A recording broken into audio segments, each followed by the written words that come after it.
Today we're going to talk about 27 genius ways to get back to sleep in the middle of the night. I've had literally almost every single problem with sleep over the years, but there's one thing that you need to know.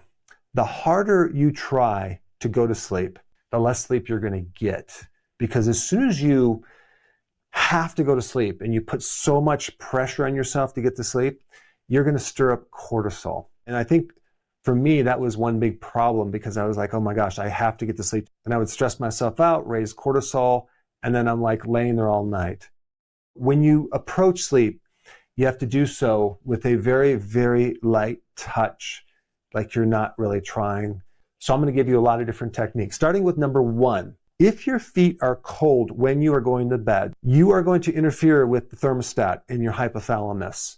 Normally when you go to sleep, the core temperature in your body, which should be 98.6, goes down to 98.5, 0.1 degree lower. And that signals a hormone called melatonin that says, okay, time to go to sleep right now. But if your feet are cold, you're going to get mixed messages and the temperature in the whole body won't go down and you're going to have a harder time going to sleep. So yes, you want to keep the room cooler. You want to have less blankets on your whole body, but you want to keep your feet warm at all times when you go to sleep, whether it's socks or a blanket on your feet. I use a blanket, but I kind of keep a sheet on the rest of my body. And that's such a simple tip. Everyone can do it, and it really will help you go to sleep. Number two, sea salt before bed. So many people have this idea that too much salt is bad for them. And I know doctors have been telling people that for a long time, but we need a certain amount of salt. And if we don't have enough salt, specifically sodium, what's going to happen is your adrenaline hormone and cortisol is going to go up. Why? Because there's another hormone involved that is like a hidden reason why a lot of people don't sleep. And it's a hormone called aldosterone. I'm not going to get too much into that. All you need to know about aldosterone is it helps you regulate salt and water and fluid in your body. A lot of people going into sleep, if they're low in sodium, will start having an elevated amount of aldosterone. That's going to trigger the flight or fight mechanism, sometimes between 2 and 3 in the morning, just because you didn't have enough sea salt. So I know a lot of people in the evening, they snack on chips. They're trying to get more salt, and they do sleep better because of the salt. What you need is the salt, but not the carbohydrate connected to the salt. So just try it. Just consume more salt in the evening, maybe even on your food, and watch how much better you stay asleep. It's quite interesting. I'm really excited to release this new product called omega-3 cod liver fish oil. Both fish oils and cod liver oil have the DHA and EPA. Those are the omega-3 fats. We also have to be aware of mercury. But the cod liver oil is different because we're extracting from the fats from the liver where there's no mercury that can attach to it. So if you wanted something to support a healthy heart and a healthy brain, you might want to try this omega-3 cod liver fish oil. Number 3, nose breathing. Nose breathing restricts air into your body. And at first you might think, oh, wow, I'm not going to breathe as much. I'm not going to sleep as much. But if you just take a look at someone who has anxiety or panic attacks and they're hyperventilating because they have too much oxygen. It's called the Bohr effect. When you increase more CO2, it allows oxygen to penetrate and be absorbed into your cells. When you breathe through your nose, you actually get the right balance of CO2 with oxygen to get the maximum oxygen in your cells versus breathing through your mouth. And then when I do nose breathing before bed, I do it consciously and on purpose. So I'm going to close my mouth, breathe in about 4 seconds, okay? And then I'm going to breathe out about 5 seconds.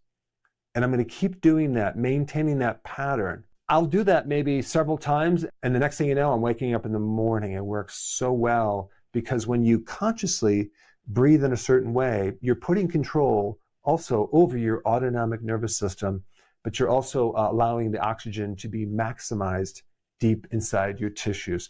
And it's also a great way to get your mind off thinking and thinking about problems, which you don't want to do before you go to bed. All right, number 4, adrenaline and carbohydrates. When you are on a high carbohydrate diet, what happens is you raise your blood sugar, and then insulin comes around and lowers your blood sugars. And then it comes up and it comes down. Over a period of time, you are going to have low blood sugar.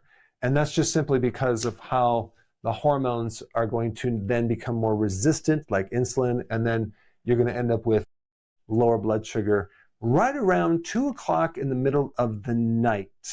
Now, your body can't have that, okay? It doesn't like high blood sugar. It doesn't like low blood sugar. So it's going to release a hormone to mobilize more glucose and sugar. What hormone is that? Adrenaline, actually, and cortisol, both of them. These are stress hormones that are counter-regulatory hormones that are there to help stabilize the blood sugar and bring it up. So at the top end, pushing it down is insulin, but the bottom end, we got adrenaline and cortisol. So a lot of people who have not adapted to ketones because they're eating too many carbs have this problem sleeping at night because the blood sugar is so low. You have these other hormones kicking in there and then stabilizing the blood sugar and raising the blood sugar and releasing sugar from your liver, but it's going to wake you up.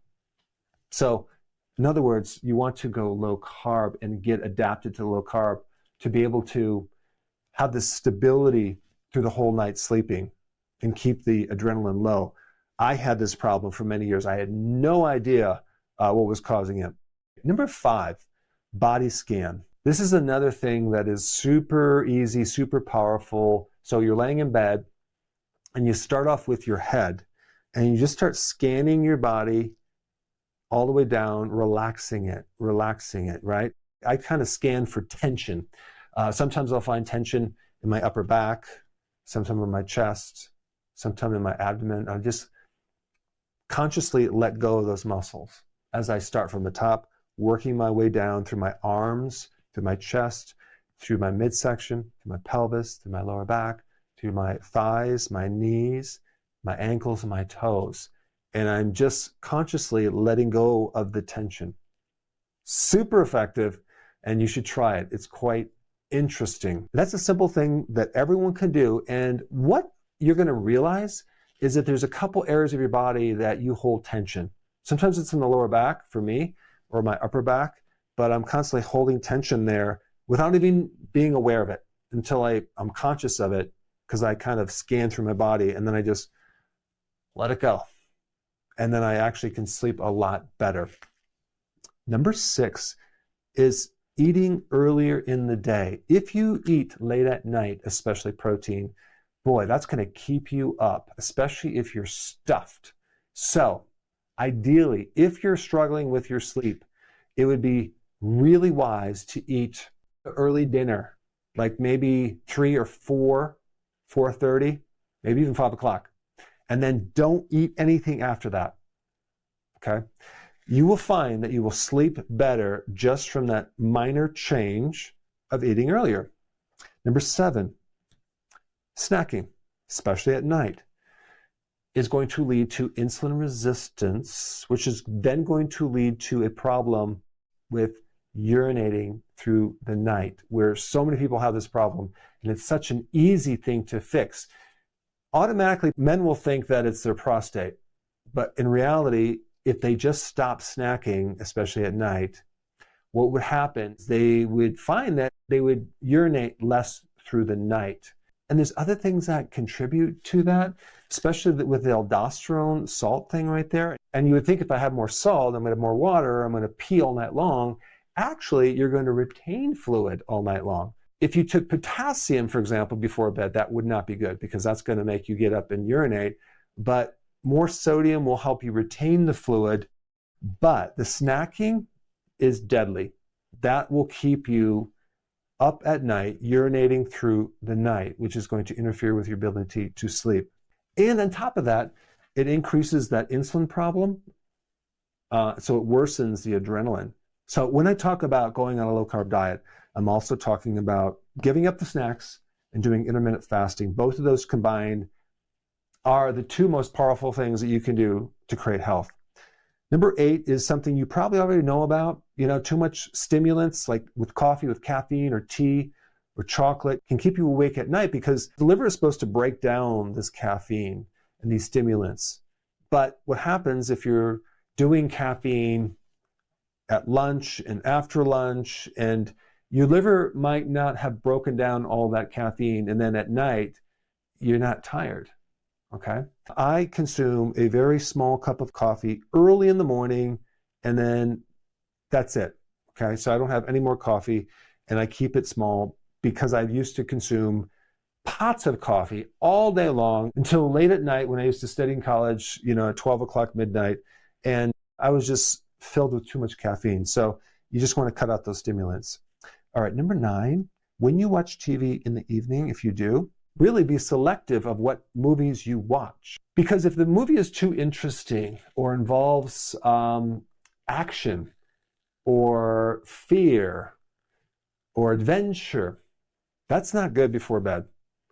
So do what I do. I'll watch like a Hallmark movie, which is completely the same boring theme over and over again. And the reason I do that is because I can go to sleep so fast, like throughout that show. It just kind of helps wind me down. Parallel with that, about 2 hours before bed, I have these blue blockers that also filter out green waves as well. So they're blue and green blockers. Both of these wavelengths can lower and suppress melatonin. And I've tried this back and forth. I'll wear those glasses for a period of time and then I won't wear them. Boy, they really work. You should try it. They block certain light that interfere with melatonin. So that way, when I go to bed, I have the highest amount of melatonin possible. So then that's a kind of a sleep pressure hormone that pushes you into a nice, wonderful sleep. And so I wear those glasses. Despite how weird they look on me, I will wear them. Okay, number 11, EMF. What is EMF? Electromagnetic fields. And so this basically comes from cell phones, your Wi-Fi, your router in your house, computers, electrical cords, anything involving electricity is going to put off this electromagnetic field. It's kind of invisible. You can get a little device to measure it. But I actually have a device. I went in my room and I started to identify EMF waves, and I found the back wall just gave off this EMF 8 feet from the wall. And I found there was some wires that were crossing, creating a magnetic field that I was being bathed in every night. And I didn't know that. And so what I would recommend that you do is you don't necessarily have to buy one of those devices, but just keep your cell phone, electrical devices as far away from you as possible. And also, if you have a problem going to sleep, and this might be a complication for other people in the house, but if you could shut off the circuit breaker of electricity in your room, you are going to find that you're going to sleep so good. And I know it's kind of a pain in the butt to do that, but it really makes a huge difference. Okay, number 12, don't be watching the clock through the night. If you woke up, don't look over at the clock because then you're going to start thinking, okay? We want to not think when you're sleeping. And also, turn all your notifications on your cell phone off. Put it on airplane mode so you don't get anything coming through your cell phone. Very important. Because what's going to happen, you're going to look at that time, and now you're going to be thinking about it, and you're going to be analyzing it. And that's going to stimulate cortisol, because if you think about the purpose of the mind is to solve problems, because that is not going to help you rest. We want to rejuvenate, and there's a time and place for solving problems, but not in the middle of the night. So we don't want to give your mind any problems to solve, like, oh, it's 2 o'clock again and I'm still not sleeping. Oh my gosh, what am I going to do, etc. 13, I already mentioned this. The harder you try to go to sleep, the less you're going to go to sleep. So there's been some times in my life where I'm like, okay, I've got to go to sleep. I have to go to sleep. And then I'm laying there, I can't sleep because I'm trying too hard. So you really have to approach the sleep with a very carefree attitude, like, all right, whatever. The more serious you are at trying to sleep, the more difficult it's going to be.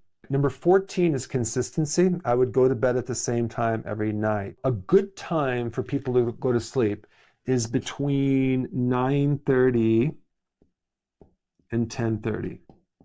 Okay, I go to bed like at 10:30 sharp every single night. And sometimes I go to bed a little bit earlier, but that seems to work for me.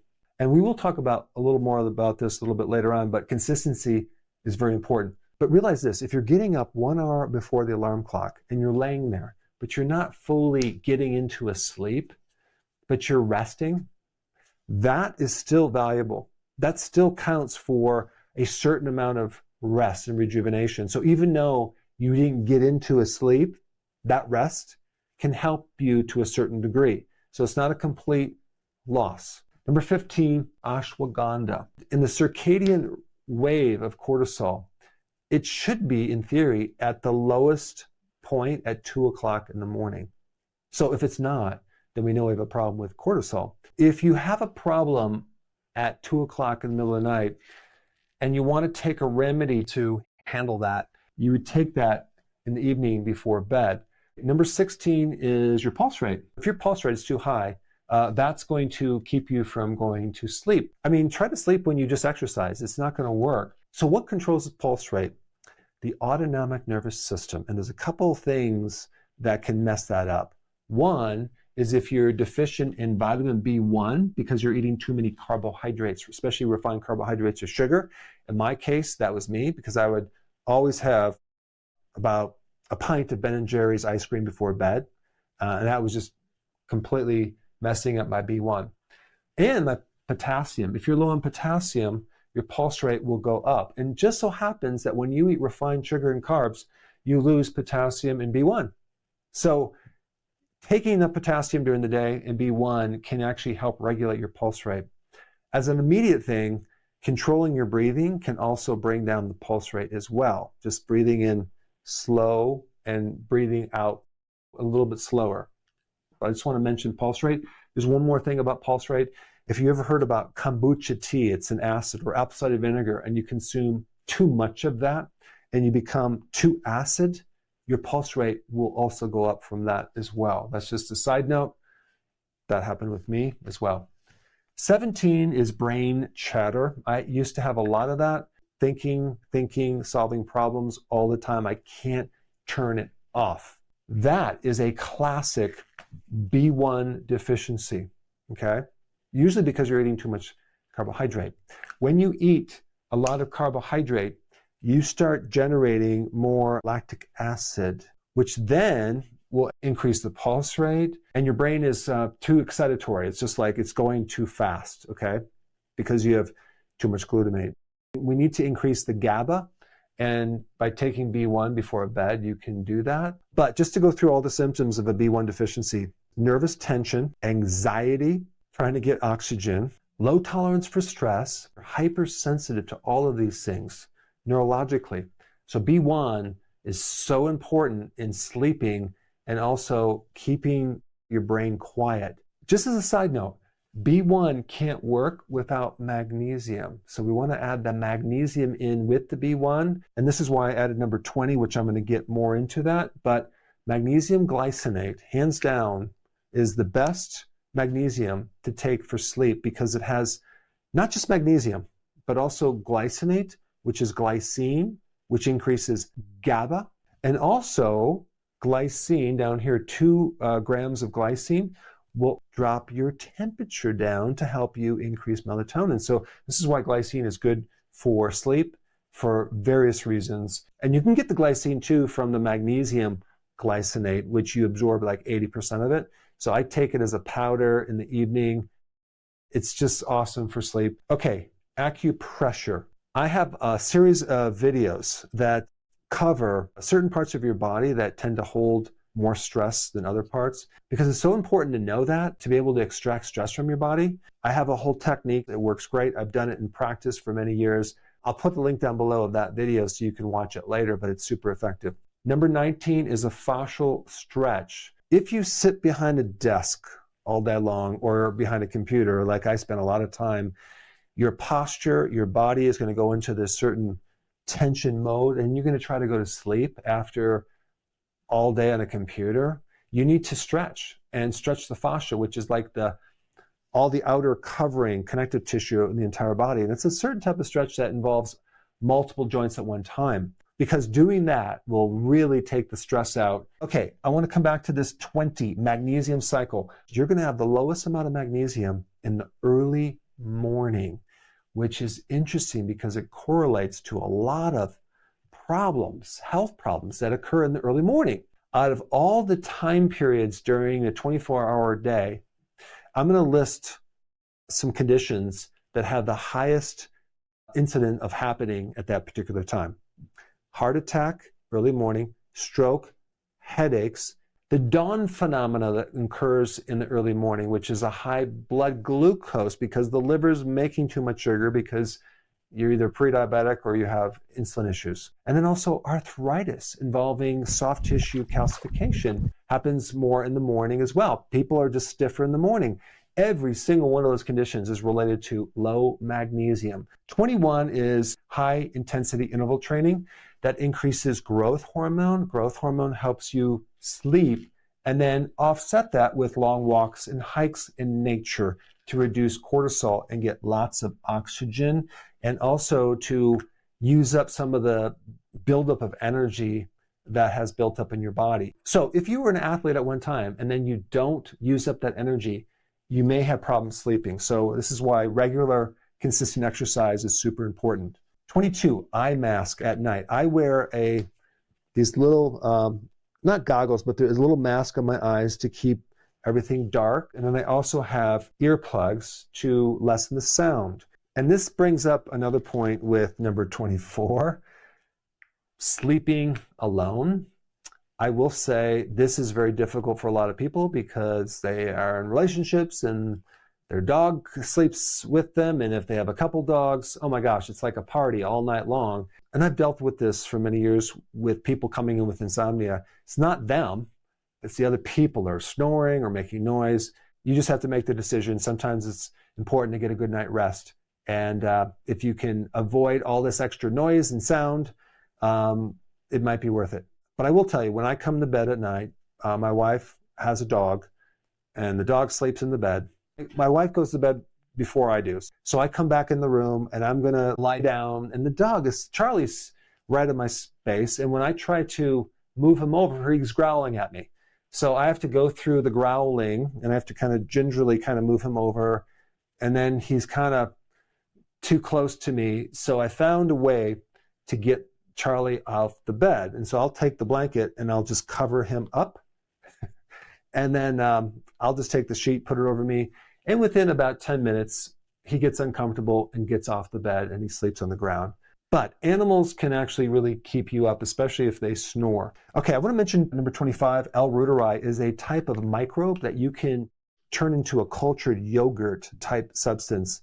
And I've done videos on this, and you can make it and take like 2 large tablespoons of this, or even like a half a cup a day.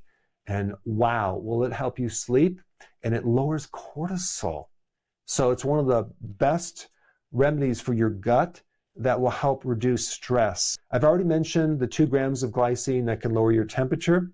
But let me just talk about number 27, the last one, which is light in the morning. If you can go outside when it starts to become daylight, the sun's rising, and you allow some of this light, blue light, to get into your eyes for about 20 minutes, that's going to greatly help put you on a circadian wave that will help you sleep at night and make you awake during the day. But if you can't do that, there's certain glasses that you can buy that have the blue light. There's certain lights that you can get to give you that light in the morning for 20 minutes. To help you reestablish the circadian rhythm, because it's all controlled by a light and dark cycle.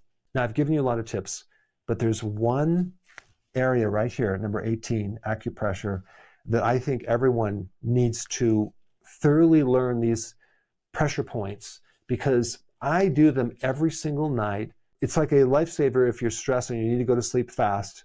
I did in practice for 30 years. I show you how to apply this. And I'm going to put this video right now, right here. Check it out, and then apply it. And then write down your success stories on the bottom of this video in the comment section. Watch this right now.